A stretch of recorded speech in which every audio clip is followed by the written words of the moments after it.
everybody, and welcome back to my English Space. In this video, we are going to talk about types of people. Well, labels that us people usually put on each other. And this happens because of typical behavior.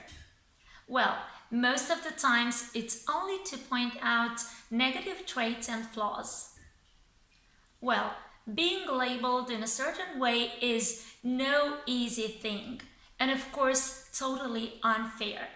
But getting to know these words is, to my mind, of great help. It spares us the embarrassment of some awkward situations. For example, in a conversation, a person that you know might be mentioned in that nasty way. You can only tell that from the person's face mimic. You'd gladly want to stand up for them, but you'd rather not. You don't want to mess up. You're still unsure of your English. If you think this video is going to be interesting and helpful to you in any way, please keep on watching. Also, be sure to give it a thumbs up and subscribe to show your support and appreciation. Okay, I'm ready. How about you? Okay, let's get started. I'm going to present these words in no particular order. Yet, I've grouped them into two categories: grown-ups and children. Let's begin. Our first word is skinflint or cheapskate. It describes that kind of person who tries to spend as little money as possible. What a cheapskate! She wore a second-hand dress to her wedding. Number two is stickler. Is the one that likes to stick to certain rules and insist on typical behavior. I'm a stickler for perfection. Is there any cure for this? Number three is a crack up, or someone who is very funny. Here comes the town crack up. Next we've got windbag. That kind of person who talks so much about boring things and has no real knowledge of things. Oh, why should you ask him? He's such a windbag. Next on our list, swindler. A swindler is a dishonest person who uses clever means to cheat or swindle others. Is there any way we can get rid of swindlers when talking business? And on the opposite pole, we've got loner. Loners usually avoid other people's company. And in this beautiful film, Home Alone, our main character, a kind-hearted boy named Kevin, would repeatedly run into such loners and discover that they're marvelous human beings. Next word on the list, fanatic. This word exists in all languages, and I think it's self-explanatory. There are people exhibiting excessive enthusiasm towards some controversial matter. Our next one is bystander. One who is present but not really taking part in a situation or event. She couldn't be accused of having strong opinions. She's just a bystander. A suit. A suit is somebody who works in an office and wears a suit and a tie, and usually with a high position. Or it may also mean somebody who comes across as being very inhuman. How's your new boss? Oh, don't ask, he's a suit. Rebel.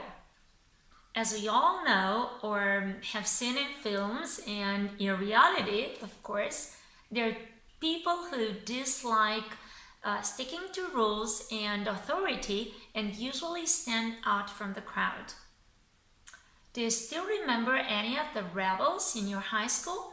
There you have it, 10 words related to typical behavior in adults. Now, time to move on to children and words describing typical behavior in them, in school children, I mean.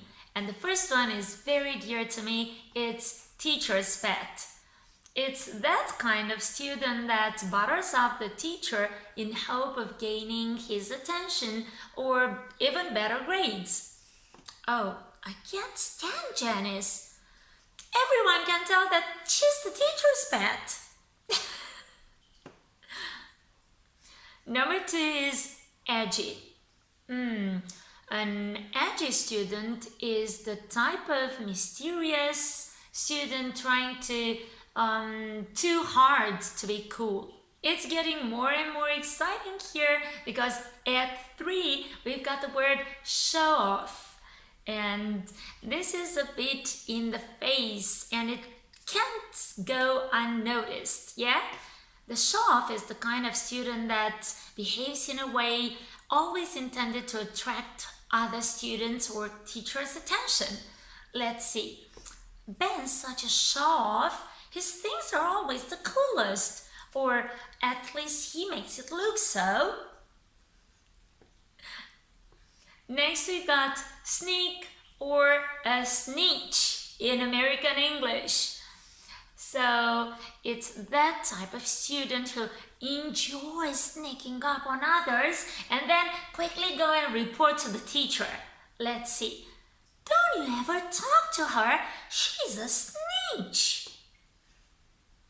Our next word is sissy, and it's usually used for boys acting like girls who are afraid to do things that might be a little dangerous.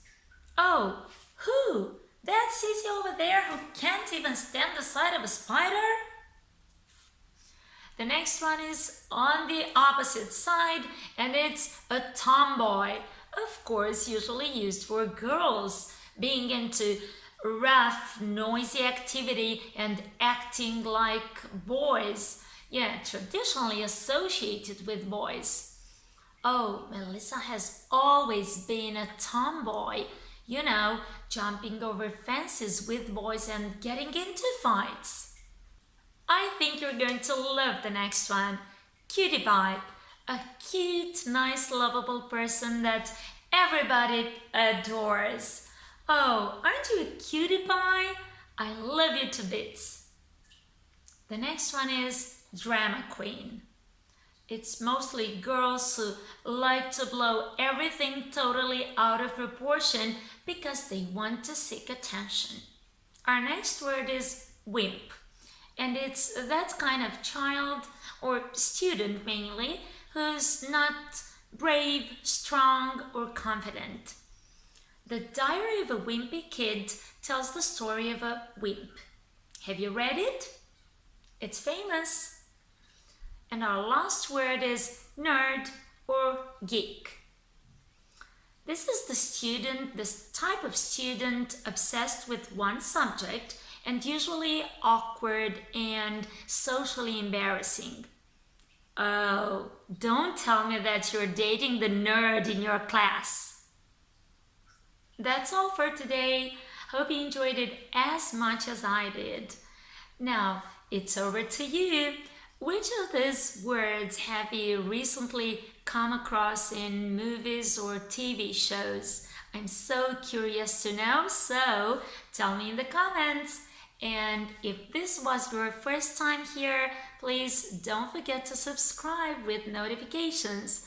Also, I'd really appreciate you giving me a thumbs up. Thank you so much, and until the next time, bye!